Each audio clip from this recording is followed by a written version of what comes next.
Ito ay rated SPG. Striktong patnubay at gabay ng magulang ang kailangan. Maaaring may masiselang tema, lengguwahe, karahasan, sexual, horror o droga na hindi angkop sa mga... Patuloy pa rin nga ang pinaiimbestigahan ni Mayumi kung nasan nga ang kanyang nawawalang anak na si Emily at kinukutuban na nga siya na baka pinalitan nga ni Gani ang pangalan nga ng kanilang anak upang mahirapan nga siyang hanapin ito. Kaya naman nga't nang magkita nga sila nito ni Ikit ay ipinakita nga ni Mayumi ang kanilang litrato ng pamilya nga nito ni Mayumi at dito na nga ay makukumpirma nga ni Ikit na siya nga ang nasa litratong hawak nga nito ni Mayumi. Ngunit kung kailan nga nalaman nila ang katotohanan, dun pa nga magkakagulo-gulo. Sa kabilang banda naman nga dahil nga nagtagumpay na nga itong si Ikit at si Mayumi na maipakulong na nga itong si Soraya at si Angela.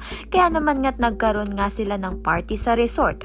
Ngunit dahil nasira nga ito sa gabing pumunta nga ang mga tauhan nito ni Soraya upang pagbabarilin nga ang buong resort. Alerto naman nga itong si Ikit sa mangyayari. Kaya naman nga't nakatakas nga sila at dali-dali namang pumunta itong si Ikit sa kulungan dahil kinukutuban na nga niya na patakas na nga itong si Soraya at si Angela. Kaya naman nga't mapipigilan nga kaya ito ni Ikit. Kaya naman nga't yan at iba pa ang dapat natin pakaabangan. Maraming salamat sa iyong panunood.